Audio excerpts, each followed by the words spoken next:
आज हम सॉल्व करेंगे क्वेश्चन नंबर 12 को। तो क्वेश्चन नंबर 12 क्या कहता है कि so that the relation are defined in the set A of all triangles as R is equals to T one comma T two such that T one is similar to T two. तो triangle similar कब होते हैं, तो अभी हम उसके बारे में भी बात करेंगे। पहले क्वेश्चन पढ़ लेते हैं। Is equivalence relation. उसके बाद में कहता है कि consider three right angle triangles T one with sides 3, 4, 5, T2 with sides 5, 12, 13 and T3 with sides 6, 8, 10. Which triangles among T1, T2 and T3 are related? यानी इन तीनों में से कौन से दो ट्राइंगल हैं जो रिलेट करें एक दूसरे से। तो देख लेते हैं, पहले इसको सिमिलरिटी को समझ लेते हैं कि दो ट्राइंगल सिमिलर कब होते हैं। तो जैसे अगर दो ट्राइंगल हैं, हम एक ट्राइंगल यहाँ पे इस तरह का ले लेते हैं और दूसरा भी इस तरह का ले लेते हैं, ठीक है। तो ये ट्राइंगल सिमिलर कब करे जाएंगे। देखो, सबसे पहली बात, एंगल के बीच में हमें कन्फ्यूजन नहीं होना चाहिए। कोई भी अगर दो ट्राइंगल सिमिलर है ना, तो उनके एंगल हमेशा करस्पॉन्डिंग एंगल जो है वो सेम ही रहेंगे। जैसे यहाँ पे अगर ये एंगल कुछ है थीटा, ठीक है, तो ये भी हमेशा थीटा रहेगा। ये अगर फाई है तो यहाँ पे भी फाई रहेगा। ये अगर साई है तो ये भी हमेशा साई रहेगा। ये ज़रूरी नहीं है, पोजीशन हमारी चेंज हो सकती है। जैसे अगर यहाँ पे ये फाई है तो यहाँ पे फाई हो सकता है, लेकिन एंगल सेम होंगे। अगर यहाँ पे फाई है तो यहाँ कहीं ना कहीं फाई होना चाहिए। अगर यहाँ थीटा है तो कहीं ना कहीं थीटा होना चाहिए। साई है तो यहाँ कहीं ना कहीं साई होना चाहिए। तो एंगल्स तो होना चाहिए, ठीक है। उसके बाद में आते हैं साइड्स। जैसे अगर इसकी साइड A1 है, इसकी A1 है और इसकी B1 है, ये C1 है, ठीक है। और इसकी हम मान लेते हैं ये A2 है, B2 है और ये C2 है। साइड्स के मामले में क्या है कि A1 upon A2 is equals to B1 upon B2 is equals to C1 upon C2। यानी इनकी जो साइड्स का रेशियो है ना, वो हमेशा सेम होना चाहिए। तो दिक्कत हमारी रेशियो पे आएगी ना। हम जो प्रूफ करेंगे ना चीज़ें, तो वो रेशियो को लेकर ही प्रूफ करेंगे। एंगल्स के बीच में हमें कन्फ्यूजन नहीं होगा, क्योंकि यहाँ पे एंगल्स हम डायरेक्ट लिख सकते हैं। जो दो सिमिलर ट्राइंगल होते हैं ना, उनके एंगल्स हमेशा सेम रहेंगे, ठीक है। और ये जो रेशियो आता है ना, ये इस इक्वेशन से आता है, sine A upon A sine B upon B is equals to sine C upon C, ठीक है। इसको अगर हम इन दोनों के लिए ले लेते हैं तो उसको अगर हम सॉल्व करेंगे तो हमें ये रेशियो मिल जाएगा। एंगल हमेशा सेम रखेंगे, ठीक है। तो इक्विवेलेंस हम रिलेशन प्रूफ करेंगे इसको रेशियो के लेकर। तो आर हमारा किस तरह का दे रखा है, T1 comma T2 such that T1 similar to T2। Similarity का ये सिंबल है। और कभी कभी हम इसको इस तरह से भी यूज करते हैं, सिर्फ ये, ठीक है। ये सिमिलरिटी का सिंबल है। अब ए हमारा किस तरह का सेट दे रखा है, सेट ऑफ ऑल ट्राइंगल्स। अब हम कोई भी ले लेते हैं for any T belongs to A, ठीक है। ये हमारा ट्राइंगल है और ये जो है किस तरह से हम मान लेते हैं इसको, कोई इस तरह का ट्राइंगल है ये ABC। तो ये रिफ्लेक्सिव तो होगा, क्योंकि अगर हम देखें तो यहाँ पे A upon A, B upon B, C upon C सब 1 बनाएंगे तो 1 तो इक्वल हो जाएगा। तो A upon A, B upon B, C upon C ये सारे इक्वल हैं। This implies that T comma T belongs to R, hence reflexive, ठीक है। इस ट्राइंगल को बनाने की जरूरत नहीं। अगर आप क्लास में कोई एग्जाम में क्वेश्चन कर रहे हैं तो हम यहाँ पे लिख सकते हैं for any T belongs to A upon A, B upon B, C upon C। इसको इस तरह से लिखेंगे, where A, B, C are sides of triangle T, ठीक है। तो ये रिफ्लेक्सिव होगा। अब बात करते हैं सिमेट्रिक की। सिमेट्रिक के लिए क्या है, इफ़, इसको भी लिख लेते हैं, if T1 comma T2 belongs to R। अगर T1 T2 R में तो इसका मतलब T1 और T2 सिमिलर होंगे। तो इसका मतलब क्या हुआ कि अगर T1 की साइड्स A1 B1 C1 है और T2 की साइड क्या हो A2 B2 C2 हो तो इसको क्या होना चाहिए, A1/A2 is equals to B1/B2 is equals to C1/C2। ठीक है, तो ये क्या इम्प्लाई करेगा, ये इम्प्लाई करेगा A2/A1, इसको अगर हम पलट लें तो ये हो जाएगा B2/B1 C2/C1। और ये क्या इम्प्लाई करेगा, T2, T1 belongs to R। तो सिमेट्रिक हो जाएगा। तीसरा क्या है, ट्रांजिटिविटी। ट्रांजिटिव के लिए क्या है कि if T1, T2 belongs to R and T2, T3 belongs to R।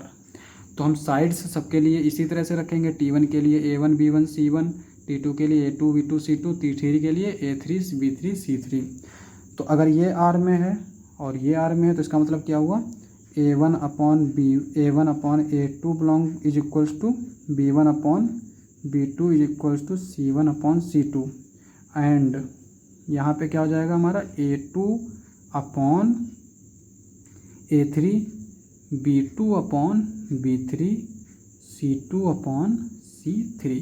ठीक है, अब देखो ये रेशियो है, इक्वल होना चाहिए तो हम इसको मान लेते हैं R1, ये इक्वल होना चाहिए, इसको हम मान लेते हैं R2। ये ज़रूरी नहीं कि इसका रेशियो इसके रेशियो के भी इक्वल हो, ये ज़रूरी नहीं है। ठीक है, कुछ भी हो सकता है, इसका रेशियो, लेकिन ये जो आपस में ना ये इक्वल होने चाहिए। अब देखो इसमें अगर हम देखें तो A1 बराबर क्या हो जाएगा हमारा R1/A2। ठीक है, यहाँ से देखें तो A2 बराबर क्या हो जाएगा हमारा R2/A3। और यहाँ से अगर हम देखें तो ये क्या इम्प्लाई करेगा, A1 is equals to A2 को हम यहाँ पे पुट कर सकते हैं तो ये R1/R2/A3 हो जाएगा, R1/R2/A3। सिमिलरली यहाँ पे B1 इज इक्वल्स टू क्या आ जाएगा R1/B2, यहाँ पे B2 इज इक्वल्स टू क्या हो जाएगा B3 यानी R2/B3 और B2 को उठा के यहाँ पुट कर देंगे तो ये हो जाएगा B1 is equals to R1/R2/B3। Similarly हम C1 के लिए भी दे सकते हैं तो C1 इज इक्वल्स टू क्या हो जाएगा R1/R2/C3। और यहाँ पे अगर हम देखें तो इसको हम नीचे ले जाते हैं तो ये हो जाएगा A1/A2/A3 B1/B3 C1/C3। ये किसके इक्वल रेशियो रहेगा, R1/R2 के इक्वल रहेगा, है ना। तो अब हम देख सकते हैं कि रेशियो क्या है, सबका इक्वल है। तो A1/A3 B1/B3 C1/C3 ये रेशियो इक्वल है, तो इसका मतलब क्या हुआ, T1 सिमिलर हो जाएगा T3 के लिए। तो ये क्या इम्प्लाई करेगा, T1, T3 belongs to R। This implies that R is transitive. Reflexive हो गया, सिमेट्रिक हो गया, ट्रांजिटिव हो गया, तो ये क्या इम्प्लाई कर जाएगा, R is equivalence relation, R is an equivalence relation. ठीक है, अब हमारा इसके ऊपर एक क्वेश्चन इसी में दे रखा था 12 में ही कह रहा है कि कंसीडर 3 राइट एंगल ट्राइंगल्स। यहाँ पे राइट एंगल ट्राइंगल्स इसने कंसीडर करें, T1 beside this, T2 beside this, T3 beside this. अब यहाँ पे देख सकते हैं, देखो 3/5 रखेंगे, 4/12 रखेंगे तो 3/5 तो 3/5 हमेशा रहेगा। 4/12 रखेंगे तो क्या आ जाएगा 1/3 आ जाएगा। अब 1/3 जो है वो 3/5 के इक्वल तो हो नहीं सकता। ठीक है, तो इसका मतलब ये तो सिमिलर नहीं होंगे, जो है T1 और T2 सिमिलर नहीं हो सकते। अब हम बात करते हैं यहाँ पे इससे T3 से कंपेयर करके देखते हैं, तो ये 3/6 क्या हो जाएगा 1/2, 4/8 क्या हो जाएगा 1/2, 5/10 क्या हो जाएगा 1/2। अब यहाँ पर हम देख सकते हैं कि इसके रेशियो क्या आ रहे हैं, हमारे सेम आ रहे हैं। अब अगर रेशियो सेम आ रहे हैं और इसमें बोल रखा है कि राइट एंगल ट्राइंगल्स, तीनों राइट एंगल ट्राइंगल्स हैं, तो इसका मतलब यहाँ पे तीनों राइट एंगल ट्राइंगल्स हैं, तो एंगल्स जो है वो सेम हो जाएंगे। लेकिन हमें यहाँ पे प्रूव करना पड़ेगा कि एंगल्स हमारे इसमें सेम होंगे, है ना। इसके ट्राइंगल के लिए और इसके लिए एंगल्स को हमें प्रूव करना पड़ेगा, क्योंकि ज़रूरी नहीं ना कि अगर 2 ट्राइंगल हैं, जैसे ये एक राइट एंगल ट्राइंगल है, ये तो 90 है, ठीक है, इसमें अगर हम इसको 60 ले लेते हैं, इसको 30 ले लेते हैं और एक और ले लेते हैं या एंगल हम, ये भी हमारा राइट एंगल ट्राइंगल है, इसको हम क्या करते हैं 50 ले लेते हैं, इसको 40 ले लेते हैं, तो ये एंगल तो सेम नहीं है ना। लेकिन दोनों एंगल क्या है, दोनों जो ट्राइंगल है वो क्या है, राइट एंगल ट्राइंगल। और इसने हमें दे क्या रखा है कि सिर्फ और सिर्फ राइट एंगल ट्राइंगल दे रखा है, इसने यही चीज़ कहा है। तो अब हमें क्या प्रूफ करना है, चूँकि हमने ये तो देख लिया कि ये इसके रेशियो से मैच कर रहा है, तो T2 की तो हम बात करेंगे नहीं, T1 और T3 को ही देखना है, ठीक है। तो अब इसके एंगल्स को हम पहले सेम दिखा लेते हैं, ठीक है। तो सेम दिखाने के लिए क्या करते हैं कि पहले हम मान लेते हैं कि इसके एंगल्स अलग अलग हैं, सेम नहीं है, उसके बाद में हम देख लेंगे बाद में क्या आता है। तो लिख लेते हैं। तो ट्राइंगल T1 T3 के लिए ये हमेशा सेटिस्फाई करेंगी इक्वेशंस, और इसको हम मान लेते हैं R1 और इसको मान लेते हैं हम R3। तो यहाँ से अगर हम देखें तो साइन A1 क्या आ जाएगा हमारा, A1 R1, और साइन A3 क्या आ जाएगा हमारा, A3 R3। और इसको अगर हम डिवाइड कर दें तो ये हमारा क्या आएगा, sine A1 upon sine A3 is equals to A1 upon A3 R1 R3, ठीक है। और इसी तरह से हम अगर sign B1 upon sine B3 निकालेंगे तो वो भी हमारा क्या आ जाएगा, B1 upon B3 R1 upon R3। अब देखो हम चूँकि पीछे देख के आए हैं कि A1 upon A3 is equals to A2 upon A3 sorry B1 upon B3 C1 upon C3। ये हमारा 3 दे रखा है, ये हमारा 6 दे रखा है, ये हमारा 4 दे रखा है, ये हमारा 8 दे रखा है, ये हमारा 5 और ये 10 दे रखा है। तो और इसका रेशियो क्या हमारा आ रहा है, हाफ आ रहा है। और यहाँ पे जो हम निकाल रहे हैं ये R1 अपॉन R3, तो यहाँ सब में R1 अपॉन R3 से मल्टीप्लाई कर देते हैं, R1 upon R3 R1 upon R3 R1 upon R3, ठीक है। और इसको हम एक नया कांस्टेंट बना लेते हैं R, ठीक है। अब यहाँ पे देखो तो sign A1 upon A3 A1 R1 upon A3 R3 के इक्वल है, और साइन B1 अपॉन B3 अगर हम निकालेंगे साइन B3 तो वो B1 upon B3 R1 upon R3 के इक्वल आएगा।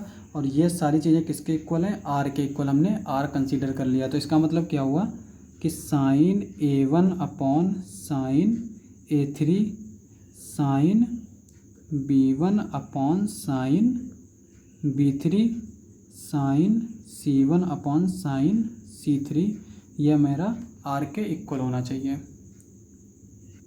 अब देखो चूँकि ये हमारे एंगल्स किसके हैं, राइट एंगल ट्राइंगल्स के। चूँकि हमें क्वेश्चन में क्या दे रखा है कि 3 ट्राइंगल कंसीडर किए गए जो कि हमारे क्या हैं, राइट एंगल ट्राइंगल्स, और हम T1 और T3 की बात कर रहे हैं, तो ये भी हमारे क्या होंगे, राइट एंगल ट्राइंगल्स होंगे। अब अगर ये राइट एंगल ट्राइंगल है तो एक एंगल कम से कम ऐसा होगा जो कि हमारा 90 डिग्री का हो, है ना।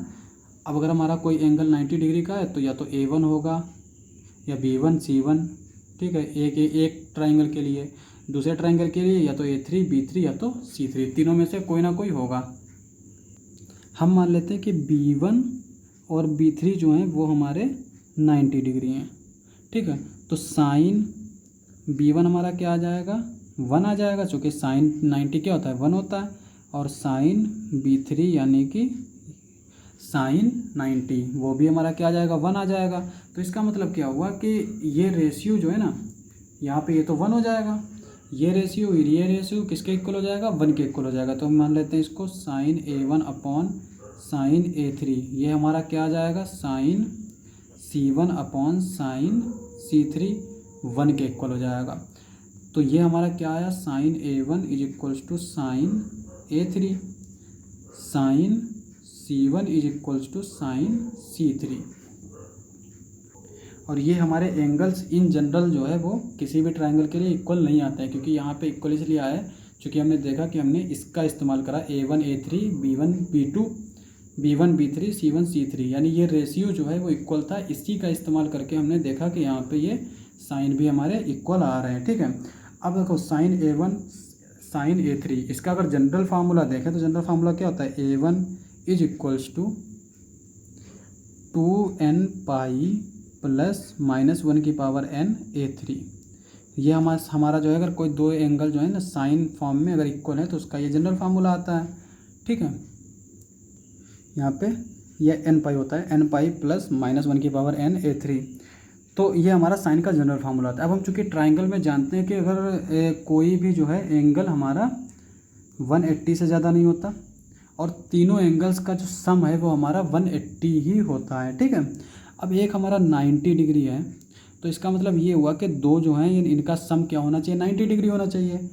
अब अगर इन दो एंगल्स, अगर हम इसको ए और बी मान लेते हैं, तो ए प्लस बी हमेशा क्या हो, 90 होना चाहिए, और इसमें कोई भी एंगल ज़ीरो नहीं हो सकता। इसका मतलब ए भी हमारा लेस देन 90 डिग्री होगा, बी भी हमारा स्ट्रिक्टली लेस देन 90 डिग्री होगा। अब यहाँ पे देखो, अगर हम n की कोई भी वैल्यू रख रहे हैं ना, तो ये पाई से ज़्यादा हो जाएगा a1, तो इसका मतलब n को हम सिर्फ और सिर्फ क्या रख सकते हैं, 0 रख सकते हैं। तो इसका मतलब ये क्या इम्प्लाई करेगा, a1 is equals to a3, है ना। n की वैल्यू क्या है, या तो 0 हो सकती है, 1 हो सकती है, 2 हो सकती है। अगर हम कुछ भी रख रहे हैं ना, तो ये पाई से ज़्यादा आएगा, पाई से ज़्यादा आएगा। तो पाई से ज़्यादा जब आएगा तो हमारा ये ट्राइंगल का एंगल नहीं हो सकता। तो इसलिए इसके पास सिर्फ एक ही चॉइस है कि n को 0 होना पड़ेगा। और जब 0 होगा तो n इज इक्वल, ये 0 हो जाएगा, और -1 की पावर 0 ये 1 हो जाएगा, तो a1 a3 के इक्वल हो जाएगा। सिमिलरली c1 जो है वो c3 के इक्वल हो जाएगा, ठीक है। और b1 b2 के इक्वल है ही है, b3 के इक्वल है ही, 90 डिग्री है। तो इस तरह से हम देख सकते हैं कि एंगल हमारे क्या होंगे, सेम होंगे, अगर दो ट्राइंगल सिमिलर हैं।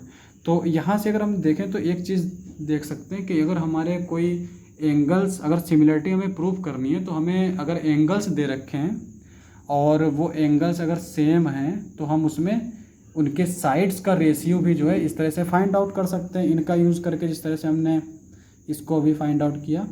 और अगर हमें साइड्स दे रखी हैं तो हम उनके एंगल्स को भी इक्वल प्रूव कर सकते हैं। यहाँ पे हमें दे रखा है, बस हमें ये मालूम है कि वो ट्राइंगल किस तरह के हैं। हमने जबकि यहाँ पे राइट एंगल ट्राइंगल दे रखा था, तो इसका इस्तेमाल भी किया है। तो इस तरह से हम क्वेश्चन को कर सकते हैं। तो आज के लिए बस इतना ही। अगर आपको हमारा वीडियो अच्छा लगे तो हमारे चैनल को सब्सक्राइब करें। मिलते हैं अगली वीडियो में।